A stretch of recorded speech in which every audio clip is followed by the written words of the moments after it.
આજથી સાસણગીર જંગલ અને ગિરનાર નેચર સફારી પાર્ક પ્રવાસીઓ માટે ખુલ્લું મુકાયું છે। ચોમાસાની સિઝનમાં 4 માસના વેકેશન બાદ આજથી ગીર અભયારણ્ય અને ગિરનાર સફારી પાર્ક પ્રવાસીઓ માટે ખુલ્લું મૂકવામાં આવ્યું છે। પ્રવાસીઓ ઓનલાઈન વેબસાઇટ પર પરમિટ બુક કરાવી ગીર અને ગિરનાર અભયારણ્યમાં સિંહ દર્શન કરી શકશે। ચોમાસાની સિઝન અને સિંહ સહિતના પ્રાણીઓના સંવનકાળના લીધે પ્રાણીઓને ખલેલ ન પહોંચે અને ચોમાસામાં જંગલના રસ્તા જઈ શકાય તેવા હોતા નથી।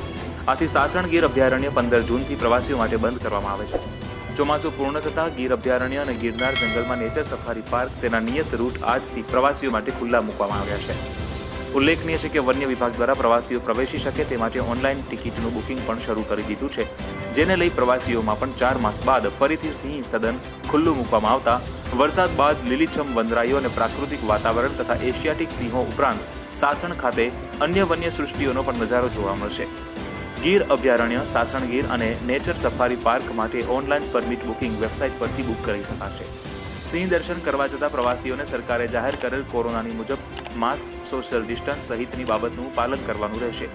ઉલ્લેખનીય છે કે 36 કિલોમીટરના રૂટ પર પ્રવાસીઓને વરસાદ બાદ પ્રાકૃતિક વાતાવરણ વચ્ચે વન્ય સૃષ્ટિઓનો માહોલ જોવાનો અનેરો નજારો જોવા મળશે અને જેને લઈ વન વિભાગ દ્વારા તમામ તૈયારીઓ પૂર્ણ કરી દેવામાં આવી છે અને આજથી સફારી પાર્ક ખુલ્લી જીપમાં પ્રવાસીઓને જંગલની વન્ય સૃષ્ટિ તથા પ્રાકૃતિક સૌંદર્યનો નજારો જોવાનો અનોખો લાભ મળશે।